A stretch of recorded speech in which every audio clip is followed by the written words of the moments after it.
President عارف الوی صاحب نے جو انہوں نے کیا، جو انہوں نے ٹویٹ کیا، اور اس کے بعد جو پاکستان میں کرائسس پیدا ہوا ہے، اس کو آپ کیسے دیکھتے ہیں؟ میں اس وقت باہر لندن آیا ہوں تو وہاں پر پاکستان کے حوالے سے بات کرنا یہاں پر مناسب نہیں ہے.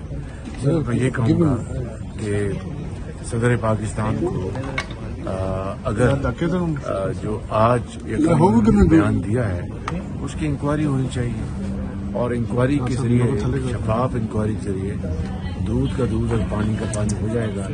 کیا ان کے سٹاف سے یہ غلطی ہوئی ہے یا صدر سے انہوں نے غلط بیان دیا؟ ان کے سٹاف نے کلیریفائی کیا کہ پریزیڈنٹ کی طرف سے کوئی ریٹن ان کو آرڈر نہیں دیا گیا اور فارمیلٹیز پوری نہیں کی گئی.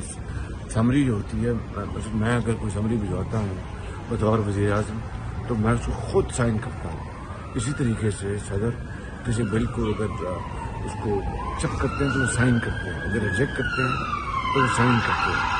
تو اس میں زبانی کلامی والی بات تو ہے ہی کوئی نہیں. اور اتنا بڑا آفس، سب سے بڑا آفس ہے پاکستان کا آئینی طور پر، وہاں پر زبانی کلامی تو کوئی بات نہیں ہوتی.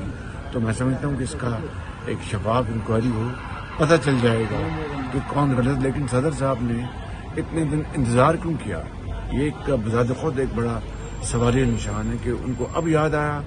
جو سنڈے کو انہوں نے یہ ٹویٹ کی، اس سے پہلے کیوں نہیں ان کو یاد آیا؟ جب انہوں نے اگر ہدایات دی تھی تو سمری ان کے پاس کیوں نہیں آئی جس پہ انہوں نے کہا تھا کہ یہ واپس کر دیں؟